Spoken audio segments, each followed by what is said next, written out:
So today I'm just going to basically give you a background of how and why I'm in the situation I'm in.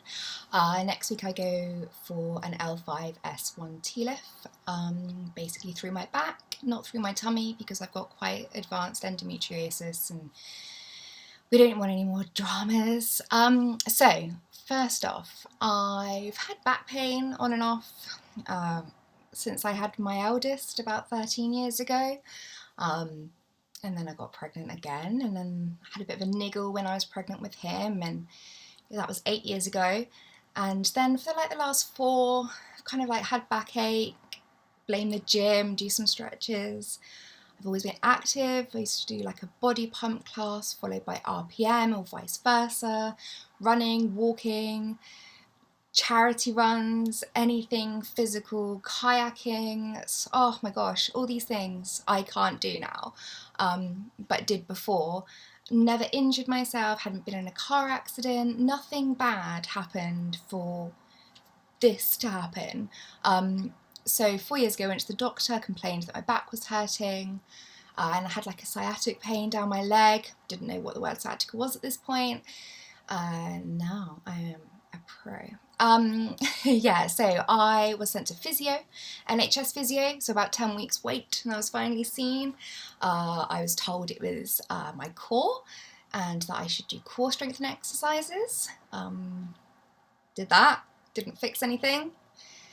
So back to square one really. I paid to go to a chiropractor privately. I was at work one day and I physically couldn't think because the pain in my left leg was just intense. I can't even describe sciatic pain. It's horrible. It's worse than childbirth.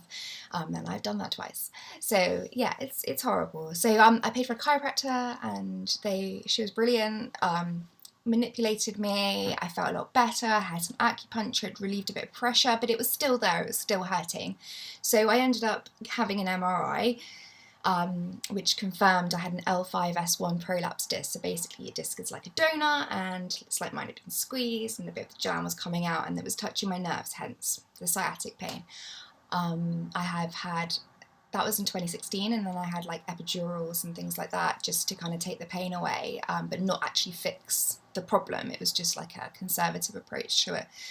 Come May 2017, my left leg had drop foot, so I couldn't feel my foot. I had no reflex, so when the doctor does the special little thing and your foot's supposed to do, mine didn't do that. I had no response or anything in my left leg. So I had a microdiscectomy where they shave off the bits pressing onto the nerves. It didn't work.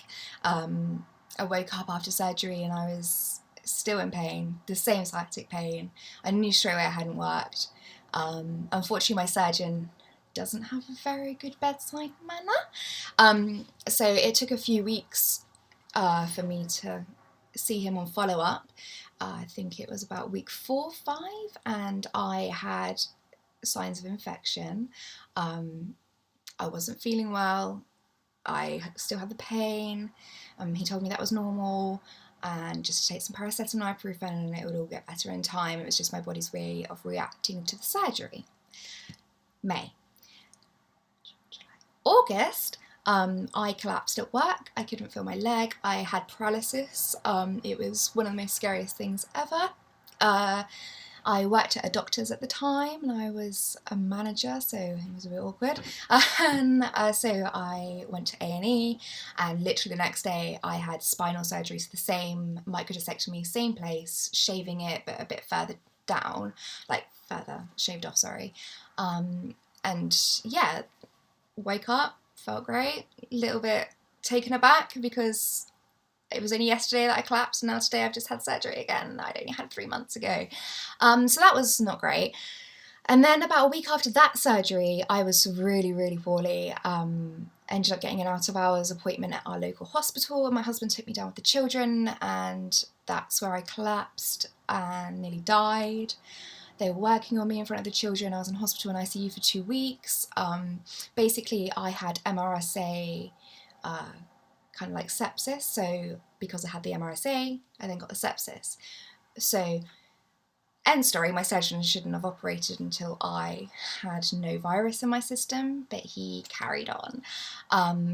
And therefore, I am now left with no disc between my L5-S1, extreme inflammation, and yeah, just basically no quality of life, which sounds extreme and so like pathetic, because I know there are people out there that are poorly and are terminal, and mine's just pain at the end of the day, and occasionally I have a day where I can't feel my legs, but I'm here.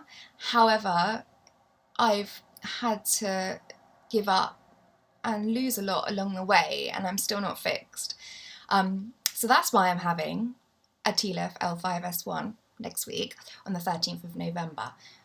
I don't even know if any of that makes sense. But anywho, I am intending on documenting it, because everywhere I look, either people are having it because they have sclerosis, or they've had a horrendous accident, or they're older. And when I say older, the average age for a TLIF patient is 60. I'm 32 when this happened. I was like in my late 20s. So yeah, there's not much out there in respect for advice on childcare, advice on how to tell your children that you're having major surgery, there's lots of things that a mum or a young person would like to know, and it's not out there. So that is my hope. But I thought I'd do this a little bit first, so you knew why I was having it. But now I'm just rambling, and I look rough. So I'm tired all the time. I repeat myself. I have brain fog. I just, like, great. I sleep. I don't sleep because I don't sleep at night. I'm on like all these different medications. It's horrible, and I'm so excited for next week. So as much as I know the recovery is going to be hard, anything beats this right now. Anyway, wishing you lots of luck, and I will keep you updated when things start happening. Bye guys.